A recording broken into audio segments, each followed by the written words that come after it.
Yo te extrañaré, tenlo por seguro. Fueron tantos bellos y malos momentos que vivimos juntos. Los detalles, las pequeñas cosas, lo que parecía no importante, son las que más invaden mi mente al recordarte. Ojalá pudiera devolver el tiempo para verte de nuevo, para darte un abrazo y nunca soltarte.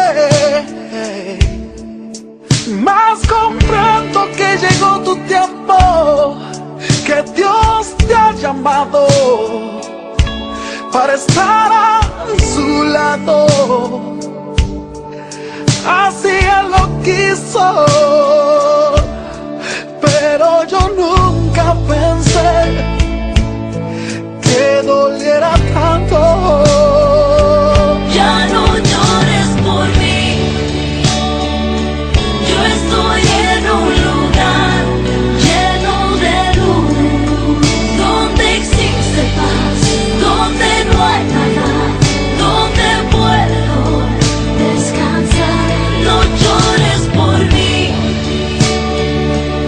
es tan bello aquí, nunca imaginé.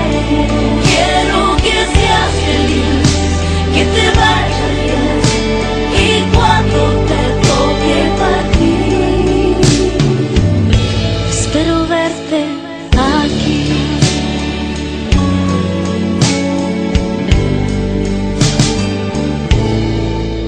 Yo te extrañaré, tenlo por seguro. ¿Cómo pensar que la vida puede terminar en un segundo? La vida es polvo, puede esparcirse en un momento. Nada traíste, nada te llevarás, solo lo que había dentro. Ojalá pudiera devolver el tiempo para verte de nuevo, para darte un abrazo y nunca soltarte.